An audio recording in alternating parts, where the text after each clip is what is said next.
ძალიან თბილი ზამთარია, მოგესალმებით.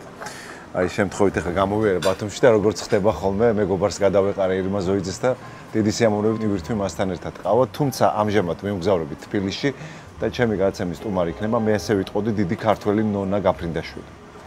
დაელოდით ამ გადაცემას აუცილებლად და ამ ინტერვიუს.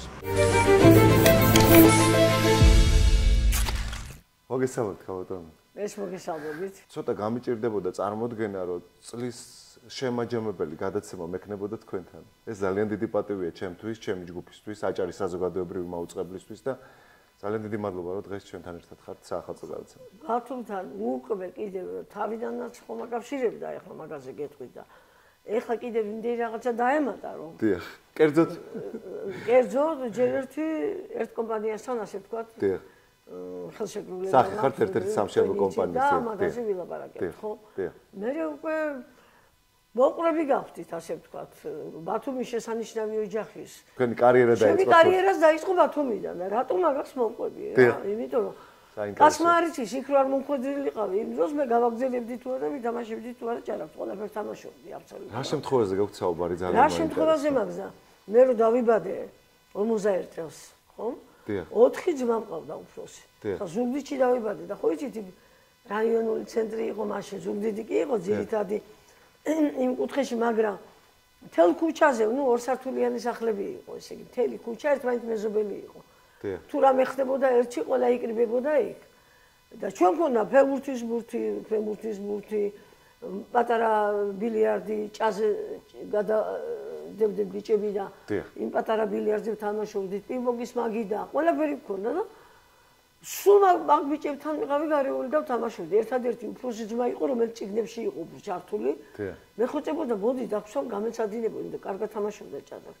მე შეხედვით ვისწავლე ფაქტიურად ჭადრაკი. ყველა ძმა კარგად თამაშობდა. ტურნირებსაც ატარებდნენ ჩემი ძმები. ჭადრაკის წრეები მაშინ იყო დიდ ქალაქებში. ეს თბილისი, ბათუმი, ქუთაისი. მეტი არცად არ იყო. ეხლა ყველგან არის აბსოლუტურად, გამიგეთ? მაგრამ აი 53 წელს რო ჩავედი ბათუმში, თან საინტერესო რაღაცა მოხდა იქ. და ბიჭებმა შემამოსმენას გზაში. ვიცი თუ არა თამაში ჭადრაკის. და პირველ დაბაზე ვისაც უნდა ეთამაშა. ეთამაშა პარტია და მოვიგე. ვა, შენ თამაში გწოდიო, მე ესე არასერიოზულად მოვიკიდეო და კიდე ვითამაშოთ და მეორე პარტიაც მოვიგე. ასე ჩავედი იმაში, ბათუმში. მან უკვე დაფიქსდე მშობლები და გამიშვეს და 54-ის შემოდგომაზე ჩავედი თბილისში. 55-ში დიდებში უკვე მეორე ადგილი დავიკავე ხალებში. 56-ში პირველი ადგილი. იმავე 56 წელს მოვიგე საბჭოთა კავშირის ნახევარფინალი თბილისში. უნდა გენახათ რა აჟიოტაჟი იყო და რა. მაგ პერიოდში მოგიწიათ ალბათ თბილისში გადმოცხოვრება თუ არა? თბილისში ვიყავ მე სულ დეიდად ჩემთან ცხოვრობდი. იმიტომ რომ იქიდან წავიდე და პრაქტიკულად ძალიან პატარა ასაკში მოგიწიათ ოჯახის დატოვება. ხო.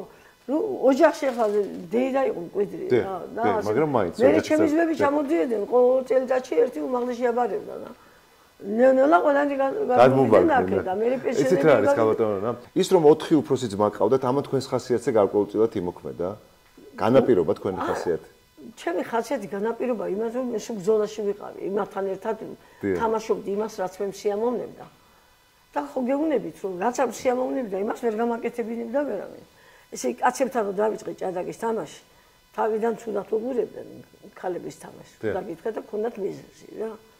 მაგრამ ერთი წელი დამჭირდა. ერთი წელი იმით გარკვეული ბრძოლა მოგიწიათ მაინც დამკვიდრებისთვის, ხო ალბათ?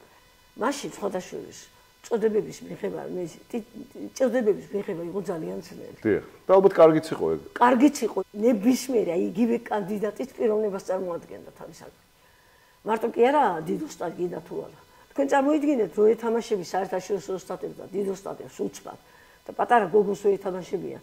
მაგები 2-3 ყაიმს აკეთებდნენ და ისვენებდნენ. ერთმანეთს მოელაპარაკებოდნენ და ჩხარყაიმებს აკეთებდნენ. ვინც ერთმანეთს პატივს სცემდა. გამიგეთ? თან კონკურენტები იყვნენ, ხო და არ უნდათ ერთმანეთთან გოლების დაკარგვა. და ჩემთან ყველა თამაშობდა ბოლომდე. თან პარტიები იდებოდა 5 საათის შემდეგ. და 5 საათის შემდეგ რო იდებოდა პარტიები ესე იგი იყო წლიური სისტემები 10 კაციანი 12 14 16 დიახ 10-იან თუ 10 კაციანი იყო შეიძლება დასვენების დღეს არ ყოფილიყო ამიტომ გადადებული პარტიების ვახშმის შემდეგ 2 საათი უნდა გვეთამაშა და თუ კიდევ გადაიდებოდა არ დამთავრდებოდა პარტია დილით უნდა გვეთამაშა 2 საათი და დღისით ახალი ყველა ჩემთან თავს იკლავდა. თავიდან სანამ მე მიმიღებდნენ თავიან წრეში. ნებისმიერ პოზიციაში, თუნდაც მე ჩემი უკეთეს მე არავის არ თავაზობდი, არავის ყაიმს. ბოლომდე მეთამაშებოდნენ. ოღონდ არ წაებოდა. ხო საერთოდ ყაიმიც არ უნდათ იმ მომენტში. მაგრამ მე ხა წელიწადი ვიძახი ერთი წელიწადი დამჭირდა მეთი. ამისთვის ბევრი ტურნირი არ დამჭირვებია. იმიტომ რომ როგორ იყო იცით უშნო აკრძალვები ხო იყო საქართველოში. ერთ-ერთი უშნო აკრძალვა იყო რა ნებისმიერ განყოფილებას სპორტს. ქონდა გარკვეული რაოდენობის გასვლა უცხოეთში. რატომ თუ სახელმწიფოს კაპიკი არ უშდება? იღებენ სპორტსმენს. თან პრის თუ აიღებს, პატარაა თუ დიდია, იმის ნახევარს აბარებ. რატომ უნდა ყოფილიყო ეს აკრძალვები და იმდენი დიდო სტატი იყო საბჭოთა კავშირში. თითო გასვლა ხო უნდა მიეცათ. და ამით ვიჩაგრებოდი, მარტო კარპოვზე მოხსნას მე ეს ყველაფერი. თორე დანარჩენები ვიჩაგრებოდით, იმიტომ რომ ყველა თვეში შემეძლო მე მეთამაშა ტურნირში და ჩემთვის კარგი იქნებოდა. ყოველნაირად, მორალურადაც, გაძლიერების კუთხითაც და ფინანსური კუთხითაც. პატარაა, მაგრამ მაინც კარგად ვიცით რაღაცა შემოგაქვს, ხო?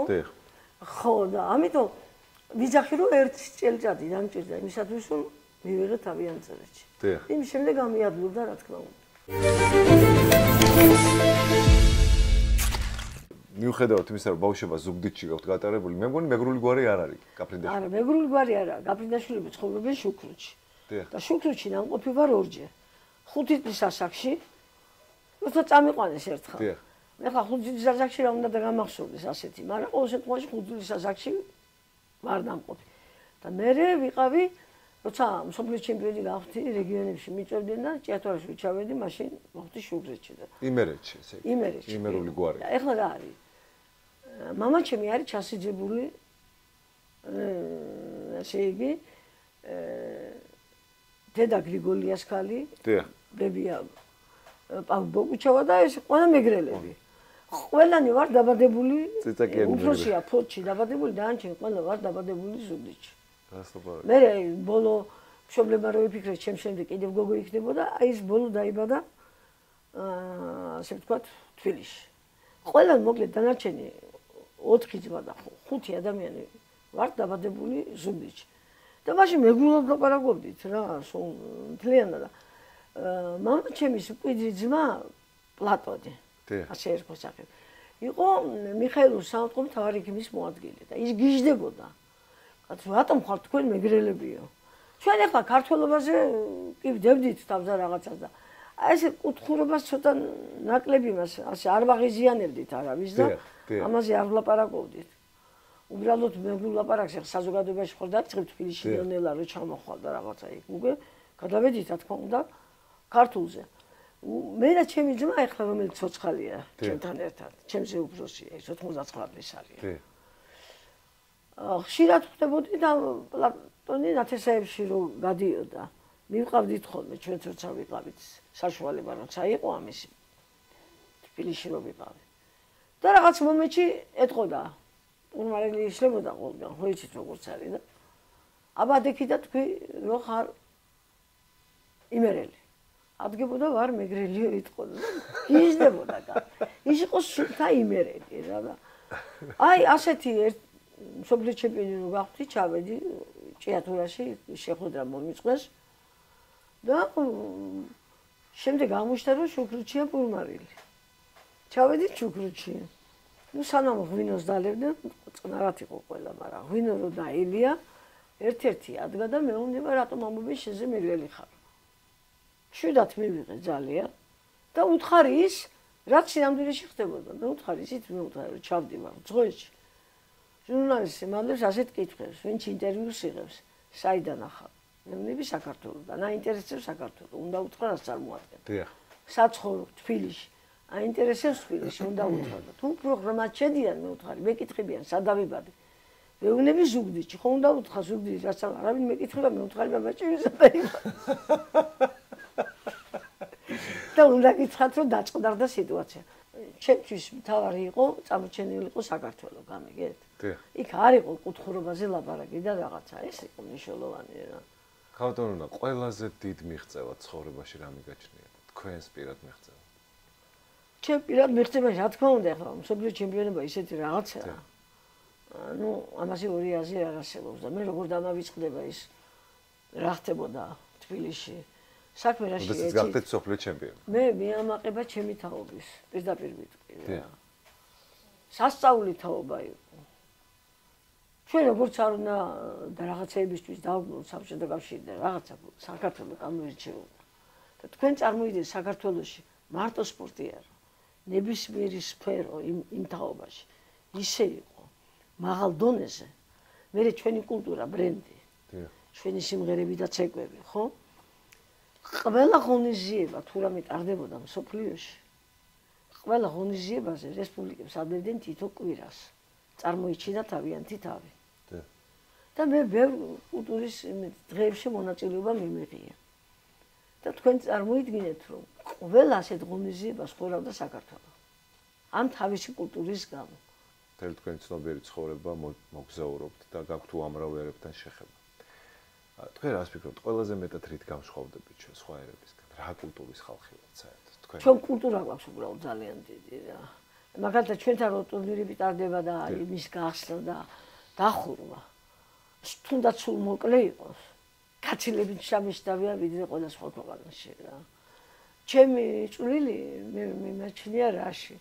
ჩემთვის ყველაზე მნიშვნელოვანი ტურნირად მიმაჩნია ლომბაინის ტურნირი კაცების, სადაც 18 დიდოსტატი თამაშობდა თავისი ქვეყნების ოლიმპიური ნაკრებების წევრები. და აი ამ შემადგენლობაში მე გავიყავი პირველი მეოთხე ადგილი, პირველი ტურიდან ვიყავი ლიდერებში. კოეფიციენტით რომ დაენაწილები პირველი მეოთხე კი არა, ხანდახან კოეფიციენტით დაენიჭებაში პირველ ადგილზე ვიქნებოდი. და შევასრულე დიდოსტატის ნორმატივი, მაშინ დიდოსტატის ვაჟის ნორმატივის შესრულება კი არა, ქალის იყო ქალი, გვიან შემოვიდა. მე უკვე მსოფლიო ჩემპიონი ვიყავი, ქალების ის შემოიტანეს დიდოსტატის წოდება. და მე პირდაპირ მომანიჭეს როგორც მსოფლიო ჩემპიონს. მაგრამ ვინმეს რომ მიიღო ეს დიდოსტატობა, თუნდაც წამყვანი, თუ მიდათ ოლიმპიურ ნაკრებში ნათამაშებდა ჩემს არ. საბჭოთა კავშირის ჩემპიონატში ორჯერ მაინც უნდა მოხვედრილიყო სამეურში. წარმოგიდგენია რა ძნელი იყო ამის მიღება. ამიტომ აი ლომბაინის ტურნირს მე უყურებ განსაკუთრებული ტურნირი იყო. მე იმიტომ რომ ეს იყო ურთულესი ტურნირი. და ფიქრობ ჩემთვის საუკეთესო ტურნირი. ასე ეს შევადაროთ და მე რა არის იცი ჩვენ რატომ ჩემი თაობის წარმომადგენლები ყოველთვის რო გვეკითხებიან რა მიიღეთ თქვენ? რა გქონდათ ამის საფასურად? ყველა ერთა იგივეს გიპასუხებთ. ჩვენ მივიღეთ ხალხის სიყვარული. ხო, მე ამ კითხვას არ ვაპირებდი რომ დამესვათ. რატომ იცით? იმიტომ რომ ხალხი იყო მოლოდინში ჩვენი სპორტსმენების გამოსვლით. ეხლა ნებისმიერ სფეროს, ხა მედიცინა თუ სხვა სფეროებია, სადაც ჩვენი ბლაგრები იყვნენ, ყველგან ფილოსოფია იქნება თუ მეცნიერების ნებისმიერი დარგი, ხო? ის ხო ადამიანზე ისე არ გადადის. და სპორტი სხვა გასართობი ისეთი არაფერი არ იყო, სულ იყო გეგმებზე ლაპარაკი. ვინ ამდენს მოკლებდა, ვინ ამდენს რაღაცას გააკეთ, გამიგეთ? ეს იყო აბსოლუტურად განსხვავებული, ეს დოპინგივით იყო. სოციალური დივიდენდი აბსოლუტურად სხვა რაღაც. იცით, ესე გზნობდით ხო მუდამ ამ ხალხის სიყვარულს? და ჩვენც ისეთი პატივისცემით ვიყავით გულშემატკივრებში. აი რამდენჯერ გაუჩერები ვართ სულიად ჩვეულებრივ ადამიანებს. ზოგს მოსალმება უნდა, ზოგს რაღაც თავისი დამატება უნდათ. აი კიდევ ეს ხო არ შეიძლება რაღაცა. ყველას მოусმენდი მადლობას გადავუხდიდი და წავიდოდი. ასე იქცეოდა ყველა. პატივისცემდით მათ. თავიანთი დამოკიდებულების გამო რა. სოციალური დივიდენდები საერთოდ ძალიან მაგარი რამ არის და მეც გეთანხმებით აბსოლუტურად რომ ის არანაირ ჰონორარს არ შეედრება. ეს აბსოლუტურად სხვა რაღაც არის და ეს სხვა რაღაცა. ის კი არა.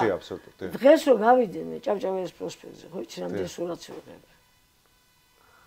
ხან ისეთი ასაკოვანი ადამიანი გამაჩერებს, რომელიც არ შემხვედრია დაუშვა და უნდა გადაიღოს, მაგრამ ყველაზე უფრო მიხარია ახალგაზრდები რომ მოდიან. ბლოგერი გახდით. რა იყო მიზანი საინტერესოა ბლოგის წარმოების? სპორტი იმდენად კარგად მესმის. მიწვევდეს სხვადასხვა გადაცემებში. და განსაკუთრებით როცა ფეხბურთის ისინი იყო. არაფერს არ შემსვა, ყველაფერს მოვარტყე რო იყვნენ თითქმის. იმდენად მიჯეროდა ჩვენი ფეხბურთელების. და იმდენ გადაცემაში მონაწილეობდი, რომ ბოლოს ოჯახში აგერ წამოიწყო აგერ ნათიამ წამოიწყო პირდაპირ. კი, მაგრამ დათვისაც კარგად ესმის, შენს კარგათო და ამდენი მაშინ რომ გამოდიხართო, მაგრამ საკუთარი ის გააკეთეთ. ძალიან კარგი იდეაა სხვათა. და აქედან წამოვიდა ეს იდეა, გამიგეთ? რომ ესე იგი ჩვენ გველაპარაკა მოგვეწვია აქ საინტერესო ადამიანები ისინი ვინც სპორტში რაღაცას აკეთებენ, მაგრამ მე ამას მიდოდა რამე თქვა, იცით რა, იმასაც ყველაზე დიდი მნიშვნელობა აქვს, იცი. აი მაგალითად შენ შეიძლება კონკურენტები ყავდეს, მაგრამ შენ შეიძლება მეგობრები გწყავდეთ. მაგალითად მე ჭადრაკში მყავდა მეგობარი რუმინელი, რომელიც ორგანიზატორები სულ ერთმანეთს გვერდში გვადლებდნენ ოთახში. თქვენ წარმოიდგინეთ, ერთმანეთს ვეხმარებოდით, ერთმანეთს ვეთამაშებოდით. ყაიმიც კი არ გაგვიკვეთებია ჩვეულებრივი. აი ეს როგორი ის ურთიერთობა უნდა ყოფილიყო, წარმოგიდგენიათ. ამიტომ ყველაფერს მნიშვნელობა აქვს, თუ დადებით ემოციებს ვიცემ და ეს ვიღაცას მოეწონება რა. ასე რომ სპორტში იცი ეს გახალისებს და ეს ენერგიას გადავს სხვათა შორის. მე ხარ რატომ დავდივარ იმ ვეტერანთა ტურნირში რომ დავდივარ? მე დასასვენებლად ცალკე არ დავდივარ არსად. არც მინდება. ჩემი დასვენება თუნდაც ცუდად ვითამაშო დაუშვათ.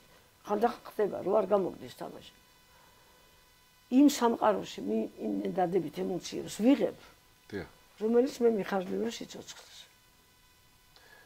ეცეთ სულ მიჩნდება ხოლმე კითხვა რომ უყურებ თქვენს კონკრეტულად აი ამ ოთახს, სადაც ალბათ ყველაზე მეტად ჩანს თქვენი გამბილი გზა. როგორ ამენეჯმენტებდით დროს? აი დროსთან მიმართებაში როგორ იყავით? ძალიან ადვილად. სხვადასხვა არაფერს არ ვაკლებდი ჭადრაკს. თუ საჭირო იყო. შემეძრამ დეჭი. გამოდროულად ყავდათ ოჯახით. რა თქმა უნდა, მაგრამ ოჯახიც მედგა გვერდში. ნუ იქ ბავშვი რო რჩებოდა, პატარა და დედაჩემს ისეთი მართალია პრობლემები ჰქონდა თირკმელის რაღაცა, მაგრამ ძალიან ძლიერი ხასიათი ჰქონდა. მე თავისუფლად მივდიოდი, იყო მომენტი, როცა ბილეთი აღებული მქონდა. თუ ეს არ ეხებოდა ოლიმპიადას ან მსოფლიო ჩემპიონატს, მაგრამ უბრალოდ მივდიოდი უშუალოდ საერთაშორისო ტურნირში. ხო, ჩემთვის მნიშვნელოვანი იყო წასვლა. და იყო მომენტი, რომ დედაჩემი აი ბოლო მომენტში არ ვიცოდი წავიდოდი თუ არა. აი ბოლო მომენტში მოიკრებდა ენერგიას, წამოდგებოდა და მე მეუბნებოდა წადიყვი ყველაფერი კარგად არისო. მე ვიცოდი მთლიანად კარგად რო არ იყო, მაგრამ ისიც ვიცოდი არ დატოვებდნენ. ან ერთი ძმარი მოვიდა, ერთმანეთს შეცვლიდნენ, ძლები თუ საჭირო იყო, დაუდგებოდნენ გვერდში. ამას ყველაფერს მნიშვნელობა აქვს.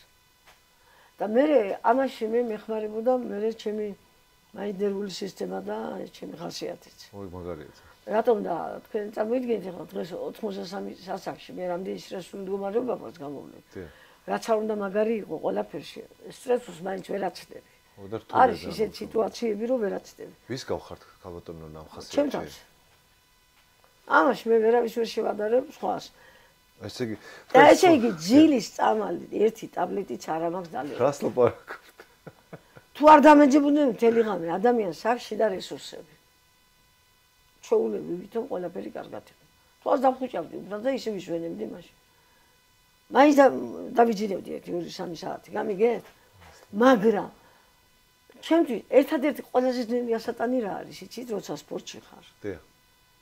ყველაზე ძნელი ასატანი არის, როდესაც შენ აგებ მოგებულ პარტიას. აი დაუშვათ ისია რა, აი ფრემიდის დაუშვათ ფეხბურთში. და გადიხარ ერთ-ერთზე და ვერ გაგაქვს გოლი, ხო? აი ესეთ პარტიებს რო წააგებ. არაფერი არ რჩება. ერთი ნაბიჯია მოგებამდე და უცბად რაღაცას დასვამ და წააგებ. აი ამის გადატანა იყო ძნელი, მაგრამ მაშინაც კი არ მომდურებია არჯილის წამალი. რაც არაფერი. თუ მომიგებდა ვინმე ნორმალურად. ერთი სული მქონდა, როდის დავჯებოდი პარტიის სათამაშოდ მეორე დღეს. ის პარტია ჩემთვის აბსოლუტურად იქ ნერვები მე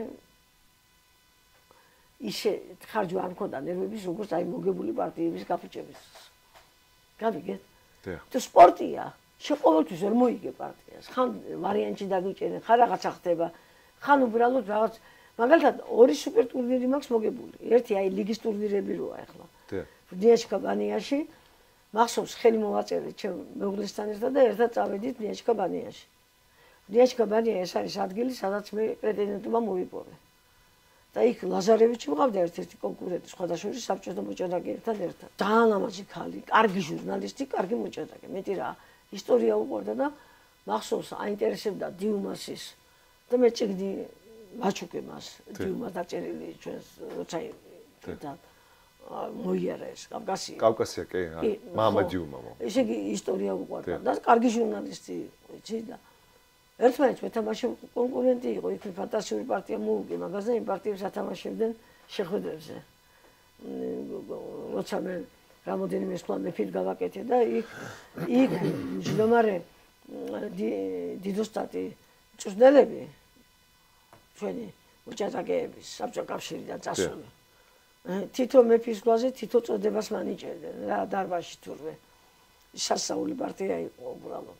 და მე რო პრეტენდენტი გავხდი ბრიაჩკაბანიე და მივიღე ესე დებეშა გილოცავთ გამარჯვებას ბრიაჩკაბანი ეწერა. იხდება იცი ეს თითქოს ხო პატარა დეტალია. დიახ. მაგრამ ეს არის იმ ისტორიის ნაწილი. კი, აუცილებლად. რომელიც ჩვენ გიტოვებს, ასე ვთქვათ, ძალიან ბევრ. მე რო ამებს მომყვე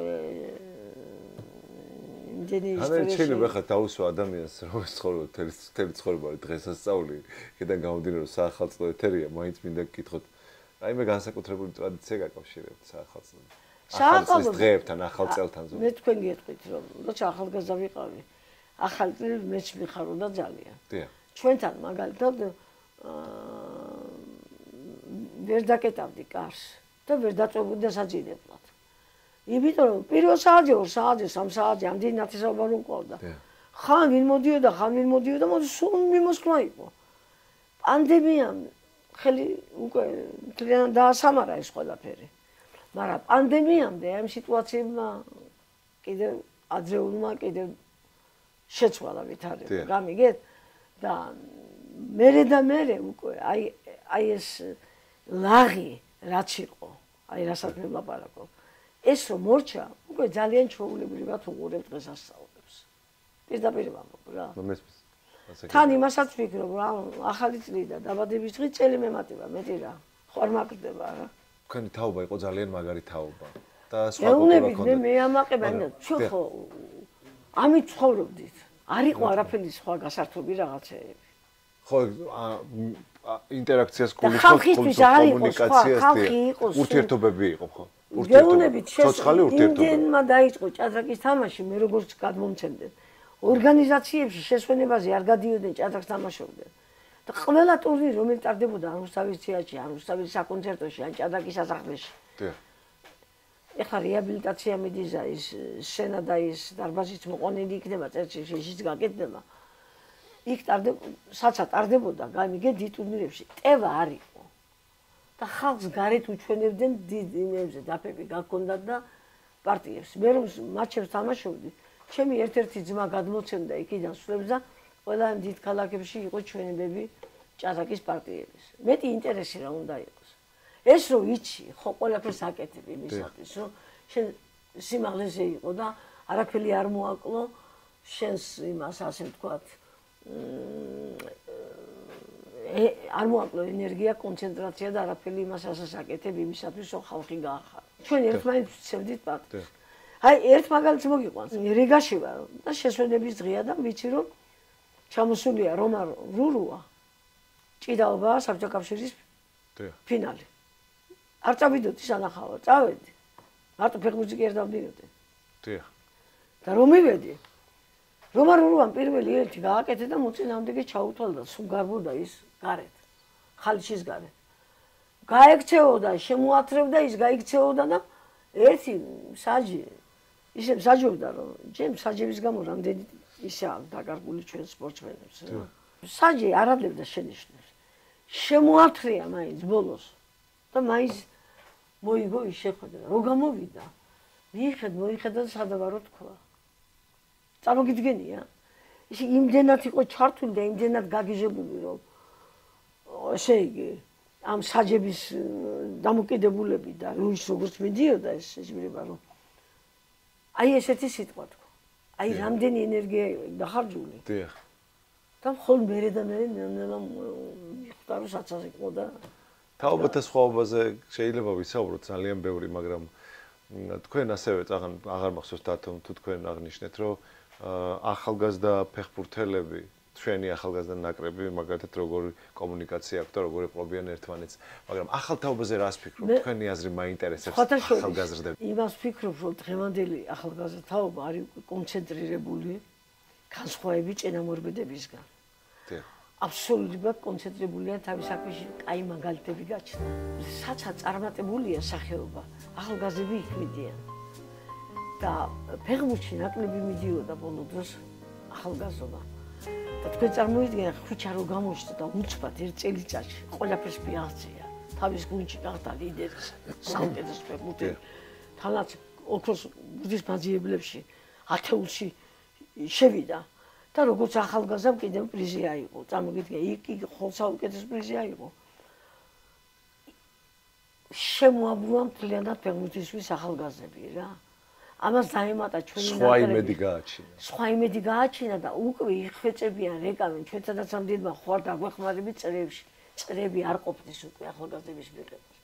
და მე როცა ვხვდები რომელიმე ახალგაზრდას არა აქვს მნიშვნელობა რომელ სახეობაშია და ვეკითხებია დამოკიდებულებაზე ყველა ერთ ძაღლს. ჩემთვის სხვა არაფერი არსებობს ამის გარდა.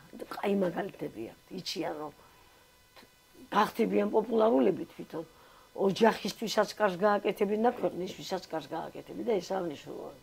რა არის ის თვისებები, რასაც ჭადრაკი ადამიანს უყალიბებს? თქვენ რას ფიქრობთ? ნუ გარდა დისციპლინის ალბათ. რაშია საქმე? ჭადრაკი აჩვენებს ადამიანს მაგიდასთან ჯდომას. დიახ. ფიქრს. რაც ძალიან მნიშვნელოვანია. ამას ძალიან მნიშვნელოვანია. რატომა ევროპის სკოლებში რომ დაბალ კლასებში შემოიტანეს იქ ნიშნები არ იწერება სწავლება ჭადრაკის, იმიტომ დასვეს ჯგუფი რომელიც ჭადრაკში იყო ჩართული და ჯგუფი რომელიც არ იყო ჭადრაკში. აი ისინი გაცილებით ადვილად ითვისებდნენ შემდეგ სხვა საგნებს. დიახ. გამიგეთ? თუ ადამიანს სურვილი აქვს. დიახ. ამიტომ ის ეხმარება მას, იმიტომ რომ ჭადრაკი არის სტრატეგია თავიდან ბოლომდე. ფიქრი ჭირდება ყველაფერზე არ ძალიან საინტერესო, სწორედ ამით არის ალბათ საინტერესო სტრატეგია. მთლიანად სტრატეგიაზეა აგებული. აი მაგალითად მე სხვა კუთხიდან მივუდგები ახლა ამას. ჩემთვის მაგალითად თავიდან ბოლომდე ჩატარებული პარტია თუნდაც ეფექტური არ იყოს. ეფექტურია, როცა ძალიან კომბინაციურია რაღაცა. თავისი ეფექტი აქვს პოზიციურად მოგებულ პარტიას ან ენჩპილში მოგებულ პარტიას. ენჩპილისა დაბოლოება. დიახ. თუ სწორად არ მითარებ და ნელ-ნელა აძლიერებ შენს უპირატესობას და იგებ. ესა ჭადრაკის ძალა, ასე ვთქვათ. ეს არის ის რაც შენ ჭადრაკში გიყვარს. რატომ არ გქდება ჭადრაკი? თუ გადის ძალიან წლები და უცბად ვიღაცა რაღაცა თითქოს სულელური სვლა აღმოაჩენს რაღაც სვლას და შეცვლის მთლიანად შეფასებას დიახ. ჭადრაკში. ჯერჯერობით ეს ტრიალებს ყველაფერი და ასე მიდის. და იცით რომ დავფიქრე, აი მაგალითად მე მე ვთქვი რომ ბილიარდს კარგად ვთამაშობდი მეთქი. დიახ. მოყვარულის ზონაზე. დიახ. როცა გამომდიოდა, როცა არ გამომდიოდა, არ გამომდიოდა, მე ხო ყოველთვის ავთამაშობდი. შეგრევებზე თამაშობდი რა, რო იტყვიან. ძირდაში. ამერიკანკაც თამაშობდი მე. იმაში რა ქვია, ბილიარდში არის სხვადასხვა სახეობა. ზოგს ერთი უყო, ზოგს მეორე. სნუკერს დავცინოდი. დავცინოდი რატომ დიდი ლუზები რო დავინახე უცხოეთში რომ დავდივდი ეს რა თამაშია მე ამაში რა უნდა? არ არის იქ მარტო ჩაგდებაზე ლაპარაკი. როცა დავანებე აქტიურ სპორტს თავი და უფრო დრო გამიჩნდა და დავჯექი და დავიწყე ყურება ყველაფრის. ევროსპორტს ვუყურებ ყოველთვის როცა მიდის სნუკერის თამაში და უკვე იმდენად კარგად ვერკვლები თეორიაში. დიახ. იმიტომ იქ რა არის? ერთი შარი თამაშობი და პირამიდა უნდა დაშალო. შეიძლება კაი შარი გქონდეს ლუზასთან. არ მიაგორებ და მურჩავდი, მაგრამ ეს არ არის მნიშვნელოვანი. შენ უნდა გათვალო. მაგალითად, ჩვენ შორეული შარი გაქვს. უნდა ტექნიკაც გქონდეთ, რომ ითამაშო იქიდან. მე რამდენი კედელს უნდა როგორ მიარტყა. საიდან დაატრიალო შენი შარი და სად მიიყვანო. ეს მთლიანად არის თავიდან ბოლომდე სტრატეგია და ძალიან ახლოსაა ჭადრაკთან. მივხვდი ახლა მე რომ ახალგაზრდა ვიყო. ამერიკანკას კი ვითამაშებდი ჭადრაკთან ერთად. ჩემს გასართობად. ვითამაშებდი სნუკერს. აქედან არის ნათქვამი ყველაფერი. მთლიანად სტრატეგიაა ჭადრაკის თამაში. ამიტომ ზოგი პოზიციურ თამაშებშია ძლიერი, ზოგი ენჩპილშია ძლიერი, ზოგი კომბინაციურ თამაშებშია ძლიერი და თუ ყველაფერში კარგად ახავდა, დაბალანსებულია, ეს თვლად კარგია. როგორი ტალღა გამოიწვიოთ, ხო? როდესაც საბოლოო ჯამში რამდენიმე პორტრეტი შეიქმნა საქართველოსდან ქალები ჭადრაკში. ეს ძალიან მნიშვნელოვანი ამბავი იყო ალბათ ჩვენთვის და რა საინტერესო იყო რა რისი მაჩვენებელია ნეტა რომ აი ესეთი იმ პერიოდში იმ პერიოდში ჩვენ გაგვიმართა რომ 2.5 მე ვიძახდი 2-ს მაგრამ რომ დაუკვირდეთ 2.5 თაობა გაერთიანდა ჭადრაკი თუ შენ სწორად ცხოვრობ სწორად აგრძელებ წლები სხვა სპორტის სახეობებისგან განსხვავებით წლები შენ თუ ძლიერი ხარ გადლებ საშუალებას დიდხანს ითამაშე მოკლედ აი ამ 2.5 თაობას რო ვიღებ არც ერთმა არ გაანიავა თავისი ნიჭი ყველა აღმოჩნდა ძლიერი და ამან მოგცა ის რომ ფაქტიურად 9 საუკუნის ისტორიაში ვქმნით ნუ 40 წელი მინიმუმი მაგრამ 40 მე 9 იმიტომ ვიძახი რომ 40 ვიძახი როცა ყველაფერი ჩვენია ორჯერ ოლიმპიადაზე გამოვედი მთლიანად ქართული შემადგენლობით საბჭო კავშირში რომ გაგიშვებენ ოლიმპიადაზე საცა მთლიანად ქართული მოჭადრაკეებით არიან ესე იგი რამდენად თავით მაღლა უნდა იდგე ხო ერთხელ კიდევ დამატებით კიდევ ქართული იყო მხოლოდ აქ ერთი იყო შემატებული რომელიც საქართველოში გათხოვდა იმ მომენტში გამიგეთ ესე იგი სამჯერ რამოდენიმე მატჩი ქართული ფინალური ჩატარდა საქართველოში სოფლიო ჩემპიონატის ფინალი ნახევარფინალში ქართველი იბრძოდა მეოთხედფინალში ქართველი იბრძოდა ესე იგი საოცარი წარმატებები იყო და აქედან წამოვიდა სიტყვა ფენომენი და ჩვენ მასობით პასუხობდით საიდან ეს ქართული ფენომენები ვიძახდით რომ ჩვენთან თბილი ამიდია კარგი მზეა ასე ვთქვათ კარგი ღუნეები გვაქვს კარგი აი იმაში გადაყვავდა და რა უნდა გეთქვა სხვა და ეხლა დღეს თქვენ როჩი ძალიან გაიშალა ამ კუთხით აზია ძალიან დიდი მადლობა მინდა გადაგიხადოთ რომ დღეს დამითმეთ დრო მადლობა მინდა გადავხადოთ დავითს ნათთიას ასევე რომ მომეცა დღეს საშუალება ჩემს ჯგუფთან ერთად შემოსულიყავი თქვენთან ოჯახში ამისთვის ძალიან დიდი მადლობა მე ვფიქრობ რომ ყველაზე მნიშვნელოვანი გადაცემა არის 20 წლის და ვფიქრობ რომ ყველაზე მნიშვნელოვანი შემაჯამებელი წლის მიწურულს ყველაზე შემაჯამებელი გადაცემა მოქვს მთელი ამ 20 წლის მანძილზე და ეს არის თქვენი დამსახურება ძალიან დიდი მადლობა ჩემთან აქ ფეხბურთელები რომ მოდიოდნენ თავის მაისურები მოქონდათ ეს ჩემი მაისურია ჩათვალეთ აქეთ არის უკვე მოჭადრაკეებს მოეწონათ გამიგეთ და თვითონაც უნდათ გაკეთება აქეთ არის დაფა ესაა ლოგოები არის ჩვენი YouTube-ის უბრალოდ ეს არის ფაქსიმილი აქეთ მაგრამ აქეთ არის რა ეს არის თასი რომელიც თამაშობდა ოლიმპიადაზე ეს ჩემი სახელობის თასი ცოცხალი ადამიანის თასი მარტო ერთია რომელიც ოლიმპიადებზე თამაშდება საერთოდ ჭადრაკის ოლიმპიადაზე და რა არის იქ კაცების თასი კაცების ჩემპიონობისთვის საპრიზო ადგილებისთვის რა გამარჯვებულზე ვიძახეთ ამ შემთხვევაში კაცები იღებენ თავის თასს ქალები იღებენ თავის თასს და ამას იღებს ქვეყანა რომელიც ჯამურ წარმატებას მიაღწევს ქალები კაცები გამიგეთ ძალიან საინტერესო ქართველი იმის ეს არის ეს გაკეთებული ვერცხლიან მთლიანად თავისი ოქრო და იმით აქეთ არის ეს ოლიმპიური ის არის როცა მე ვიყავი პრეზიდენტი სურათი თავისი როცა მე არ მივიღე მონაწილეობა ეს ორდენია რომელიც მე მივიღე მაგათგან საჩუქრად აქ არის ჩვენი ჭადრაკები აი ეს ქართული ცეკვა რომელსაც თქვენ უყურებთ აქა მთლიანად